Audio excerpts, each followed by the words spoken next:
네, 핑계대지마 이 묵상 간증입니다. 몇 달 전 오랫동안 살던 아파트를 팔고 이사를 준비하면서 저는 하루에도 몇 번씩 마음이 요동하여 힘든 시간을 보냈습니다.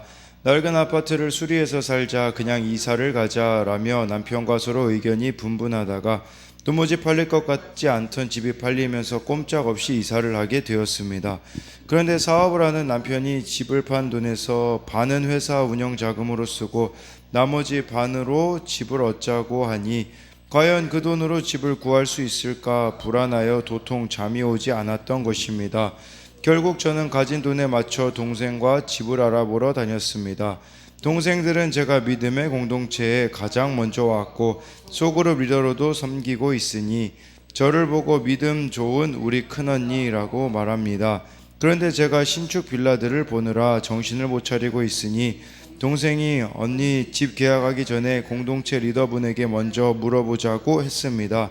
게다가 3살 배기 조카는 제가 집 얘기로 떠드느라 식사 기도조차 까먹고 있으니 큰 이모는 왜 밥 먹기 전에 기도 안 해? 라고 해서 부끄러움이 밀려왔습니다. 동생의 권면대로 리더분에게 물으니 너무 조급해하지 말고 남편의 구원을 최우선으로 놓고 결정하세요 라고 말씀해 주었습니다. 그동안 공동체에 속해 양육을 받으면서 조금은 변한 줄 알았는데 리더분의 말씀에 정작 가장 중요한 남편의 구원은 뒤로 한 채 나의 아니만 생각하는 저의 모습이 깨달아져 회개가 되었습니다. 그러면서 주님이 오늘 말씀으로 나 여호와가 아니냐 하시며 이기적인 저를 꾸짖어 주시는 것만 같았습니다.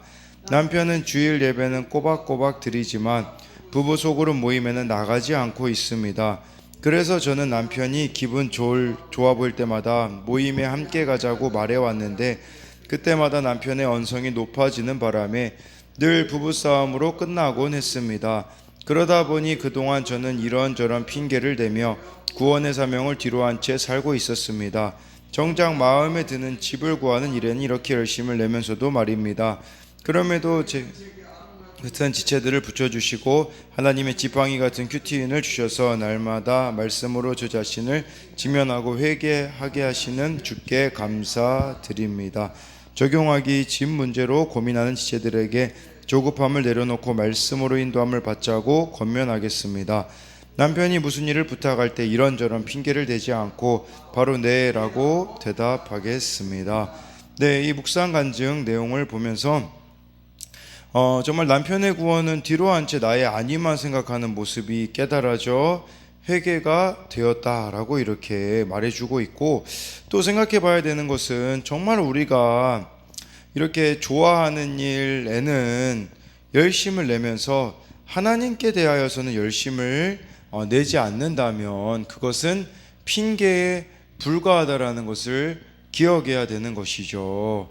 네, 우리가 정말 좋아하는 일에는 시간 내고 돈 내고 하는 것을 아까워하지 않잖아요. 그런데 과연 하나님께 대하여서는 어떠한지를 생각해 봐야 되는 것이에요.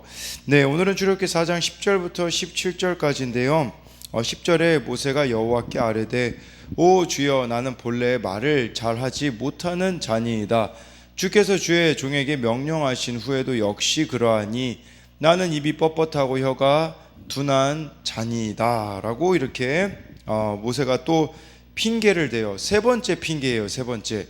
첫 번째는 이 출애굽기 3장 11절부터 12절 자신의 정체성을 가지고 핑계대요. 내가 누구이기에 바로한테 가며 이스라엘을 애굽에서 인도하여 내리까. 첫 번째 핑계는 내가 누구이기에. 두 번째 핑계는요, 하나님의 정체성을 의심했어요. 하나님이 누구라고 물으면 그들에게 무엇이라고 말하리까? 이렇게 두 번째로 하나님의 정체성을 가지고 핑계를 댔죠. 세 번째는 나는 말을 잘 못하는 사람입니다. 그런데요, 사도행전 7장 22절에 스데반 집사님이 이 모세에 대하여 설교한 내용을 보면 이런 내용이 나와 있어요. 모세가 애굽 사람의 모든 지혜를 배워 그의 말과 하는 일들이 능하더라. 말 잘했다라고 말씀해주고 있거든요. 근데 이것은 이집트 왕자였을 때를 말하는 것이기에 우리가 이렇게 추정해 볼 수는 있어요. 40년 동안 이 모세가 양치기로 살면서 정말 이렇게 말을 잘 못하게 되었구나. 그리고요, 모세가 어디서 살았습니까? 미디안 가서 살았잖아요. 미디안에서 40년 살았으면 이집트 말도 또한 히브리 말도 잃어버렸을 가능성이 있는 거죠. 네, 그렇기 때문에 이 말이 맞는 것 같잖아요. 근데 틀렸어요. 왜 그러냐면 본래라고 말했거든요. 본래 말을 잘하지 못한다? 아니라는 거죠. 아까 그 사도행전 7장 22절에 보면 말이 능했다고 했기 때문에 본래라는 말은요, 과거도 못했고 지금도 역시 못한다라는 말인데 아니라는 거죠. 이것은 핑계와 변명을 내세우며 하나님의 뜻을 거절하는 모세의 마음가짐과 태도를 보여주시는 것이에요.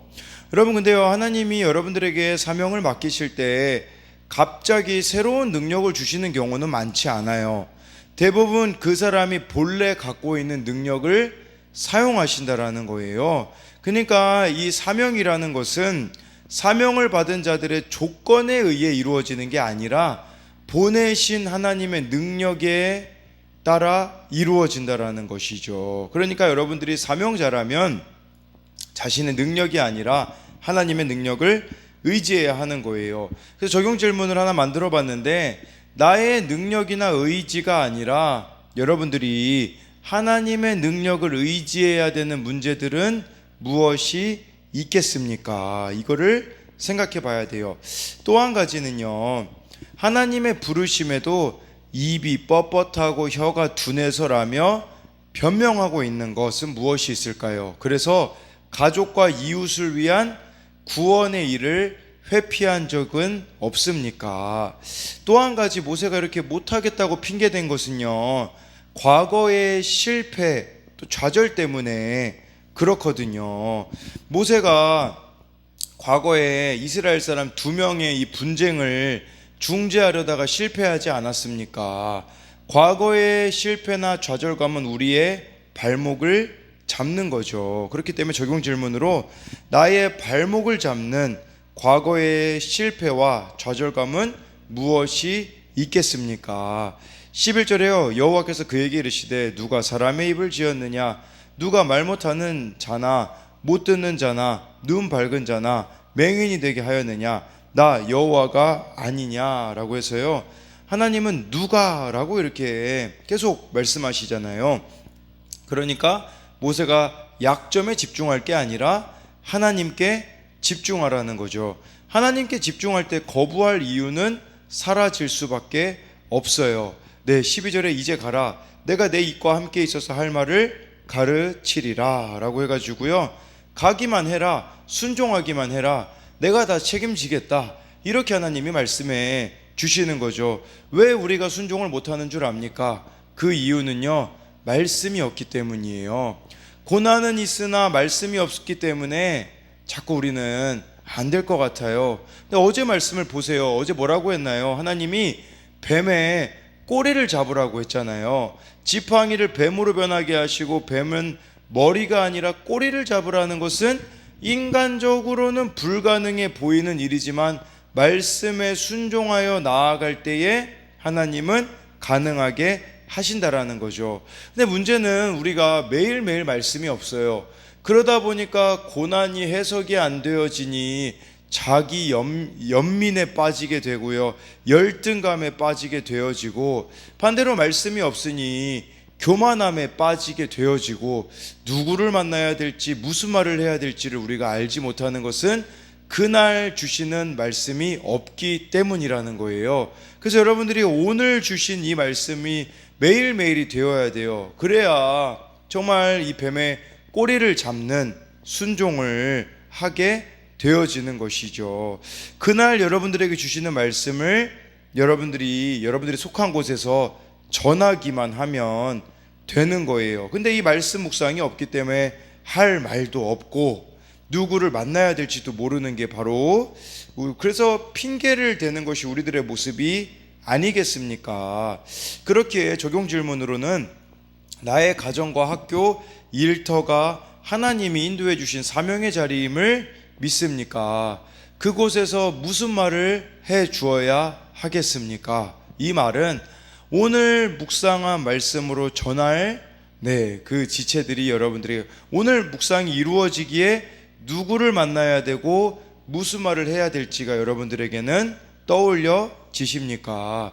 13절에요. 모세가 이르되 오 주여 보낼 만한 자를 보내소서. 이렇게 보낼 만한 자를 보내소서라고 하는데 이렇게 앞일을 내다볼 수 없기 때문에 우리가 때마다 두려워하며 힘든 일은 피하려고 하는 거죠.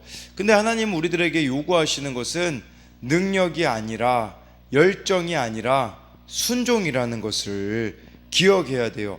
믿음으로 순종하기를 원하시는 거예요. 믿음이라는 것은 사실은 이렇게 두려움도 불가능해 보이는 것도 있지만 하나님을 신뢰하라는 거죠. 앞길이 아무리 막막하다고 해도 여러분들이 말씀에 의지하여 한 발짝씩 나아가면 하나님이 친히 인도해 주십니다. 14절에요. 여호와께서 모세를 향하여 노하여 이르시되 레위 사람 내 형 아론이 있지 아니하냐? 그가 말 잘하는 것을 내가 아노라. 그가 너를 만나러 나오나니 그가 너를 볼 때에 그의 마음에 기쁨이 있을 것이라 라고 해서요. 아니 하나님의 일이라면 하나님이 책임지시지 않겠느냐라고 말씀해 주고 있어요. 말하는 게 부족하면 여기 너의 형 아론이 있지 않냐, 아론이 히브리 말을 잘하지 않냐, 뭐 이런 의미도 되겠죠. 그러니까 하나님이 지금 노하셨다라는 것은 하나님이 화를 내시는 영역이 있어요. 그것은 무엇이냐면 바로 여러분들의 불순종에 대하여서는 하나님은 화를 내십니다. 왜냐하면 순종하기만 하면 하나님이 다 책임질 건데 그 하나님을 믿지 못하기 때문에 우리는 불순종을 하고 있는 것이기 때문이라는 거죠. 그래서요, 여러분 적용 질문으로 사명을 계속 회피하는 나에게 하나님이 노하시는 사건은 무엇이 있겠습니까? 그런 나를 하나님이 어떻게 설득하셨습니까? 저 같은 경우는 어제만 있었던 일도 봐도 그 여름성경학교, 연암여름성경학교 이렇게 보면 또 최두영 전도사님, 또 저에게 있어서는 그 조영아 이렇게 형제분이 이렇게 함께 해줌으로써 이렇게 아이들하고 놀아주는 그 놀이는 또 이렇게 조영아 형제니까 참 잘 감당하고, 또 최두영 전도사님은 처음에 이렇게 아이들을 이렇게 또 진행하는 데 있어서는 정말 잘 이렇게 인도하는 모습을 보게 되었거든요. 각자가 잘하는 것들을 이렇게 하나님께서 참 묶어주셨다라는 생각을 하게 되었고, 뿐만 아니라 내 교회가 정말 각자가 다 잘하는 것들이 있었었거든요. 우리 입장순복음교회는 청소년 아이들까지 와서 참 잘 섬겨 주었고, 또 성거순복음교회는 그 목사님 자녀들 3명과 한 청년이 정말 이렇게 말씀을 이렇게 방에서 나누는 것들을 잘 감당해 주었고, 또 우리 교회는 또 찬양하는 부분들 또 이렇게 잘 섬겨 주었고, 동행교회도 이렇게 마찬가지로 참 이렇게 그 저녁 집회를 또 이렇게 하는 데 있어서 잘 준비해 주는, 이런 정말 하나님의 뜻이라면 하나님이 동역자들을 다 붙여 주실 건데 우리는 하나님을 믿지 못하기 때문에 두려워하고만 있지는 않습니까? 뿐만 아니라 여러분들의 가정에도 마찬가지입니다. 하나님이 여러분들을 이렇게 부르셨다라는 것은 여러분들의 가정 가운데, 삶 가운데 구원의 역사를 펼치기를 원하신다라는 거예요. 그러나 여전히 나는 나를 붙잡고 나를 의지하고 있기 때문에 하나님에 대하여서 믿지 못하는 모습이 있지는 않느냐라는 거죠. 15절에 너는 그에게 말하고 그의 입에 할 말을 주라. 내가 내 입과 그의 입에 함께 있어서 너희들이 행할 일을 가르치리라 라고 해서, 하나님은요, 여러분 기억하셔야 되는 것은 여호와 이레의 하나님이에요. 여호와 이레의 하나님은 하나님이 미리 준비하신다라는 의미가 있어요. 예를 들자면 아브라함에게 하나님이 이삭을 바치라고 해요. 아니 어떻게 이 하나뿐인 아들 100세에 낳은 이렇게 참 아들을 바치라고 합니까? 근데 아브라함이 순종했을 때 나중에 거기서 그 산에서 그렇게 이렇게 하나님이 양 한 마리를 준비해 놓으시거든요. 지금도 마찬가지예요. 모세가 이렇게 말 못할 거 알고 이렇게 아론을 미리 준비해 놓으셨다라는 거죠. 근데 이것은 여러분들이 믿음으로 순종해야만 경험할 수가 있는데, 근데 내 계산, 내 생각에 꽉 차 있다 보니까 이 여호와 이레의 하나님을 우리가 참 누리지 못하는 영역들이 많이 있다라는 것이겠죠. 그러니까 돕는 자들을 이렇게 준비해 놓으시는 그 하나님을 보여주시는 것이겠죠. 그러니까 매일 말씀이 없으니까 이게 안 보이는 거예요. 오늘 말씀을 통해서 정말 나의 이런 상황과 환경이 해석이 안 되어지니 우리는 원망과 불평과 불가능하다라고 핑계받게 될 수가 없는 것이겠죠. 16절에요. 그가 너를 대신하여 백성에게 말할 것이니 그는 내 입을 대신할 것이요 너는 그에게 하나님 같이 되리라 라고 말씀해 주고 있어요. 그렇게 말씀하시는 거예요. 쉽게 말하면, 야 모세야, 네가 모든 거 다 책임질 필요 없다. 내가 책임지겠고 내가 함께 하겠다, 이겁니다. 여러분, 이 내가 다 책임져야 되는 것을 뭐라고 얘기하냐면 메시아 증후군, 메시아 컴플렉스라고 합니다. 내가 다 하려고 하는 거예요. 막 하나님의 일도 막 내가 다 하려고 하고. 근데 하나님이 원하시는 것은 그게 아니라 모세를 통하여서 내가 너와 함께 하겠고, 모세가 해야 되는 것은 무엇인 줄 아십니까? 하나님하고 교제하는 거예요. 여러분들에게 하나님이 원하시는 것도 다른 게 아니에요. 교제하는 겁니다. 하나님하고 교제하잖아요. 그러면 하나님이 다 책임져 주세요. 이게 우선순위가 돼야 되는데, 하나님의 함께 하심을 늘 누리면 여러분들 마음 가운데 주어지는 것이 한 가지 있거든요. 그것은 평안이에요. 평안. 이것만 있으면 됩니다. 그러면 하나님이 같이 할 사람들도 붙여주실 것이고 상황과 환경도 열어가실 거라는 것을 여러분들이 기억해야 하는 것이죠. 마지막으로 17절 보면 너는 이 지팡이를 손에 잡고 이것으로 이적을 행할지니라 라고 해가지고요. 모세에게는 이 지팡이만 손에 짚고 이걸 가지고서는 이적을 행하라고 말씀해 주고 있어요. 여러분, 무기를 잡으라고 하지 않았어요. 모세에게 너는 이제 출애굽해야 되니까 가서 이 무기, 내가 주는 검을 가지고 싸워야 된다가 아니라 지팡이를 지래요. 여러분, 지팡이가 무슨 능력이 있습니까? 이걸 가지고서는 뭐 싸울 수나 있겠습니까? 그리고 80세지 않습니까? 모세가 뭘 말씀해 주는 거겠습니까? 다른 거 말고, 너의 힘 의지하지 말고, 모세야 너는 나한테 순종만 하면 돼, 이거예요. 오늘 주시는 말씀에 여러분들이 해야 되는 것은 순종만 하시면 되는 거예요. 오늘 말씀 보다가 누구 이렇게 만나라는 마음이 주시면 가서 만나기만 하면 돼요. 근데 우리는 왜 못 만나는 줄 알아요? 그 사람들의 반응까지 내가 계산해 두고 있기 때문이거든요. 그게 아니라 말씀에 그냥 순종만 하면 하나님의 일이 여러분들 가운데 일어난다라는 거예요. 그리고 여러분, 이 모세의 모습을 보세요. 우리 모습이 아닙니까? 이것 때문에 못해요, 저것 때문에 못해요, 3번이나 지금 못하고 이렇게 고집 부리고 불순종하는 죄를 짓고 있지만 하나님이 끝까지 인내해 주시잖아요. 이런 모세를 포기하지 않으신 것처럼 하나님은 여러분들을 포기하지 않을 거예요. 그리고 사명에 합당한 자들로 빚어가실 겁니다. 그래서 적용 질문을 드리자면, 여러분은 하나님께 어떤 그릇인 것 같나요? 하나님이 쓰시기에 편한 그릇인가요? 아니면 불편한 그릇인가요? 그리고요, 여러분, 하나님의 일은 자신감이 아니라 사명감으로 하는 겁니다. 자신감은 자신에게서 나오는 거예요. 사명감은요, 하나님께로부터 나오는 거예요. 하나님이 여러분들과 함께 하시는데 하지 못할 일이 무엇이 있겠습니까? 그래서 한 가지 더 적용 질문을 드리자면, 여러분들은 하나님의 일을 자신감으로 하나요? 아니면은 사명감으로, 하나님이 주시는 마음으로 하고 있습니까?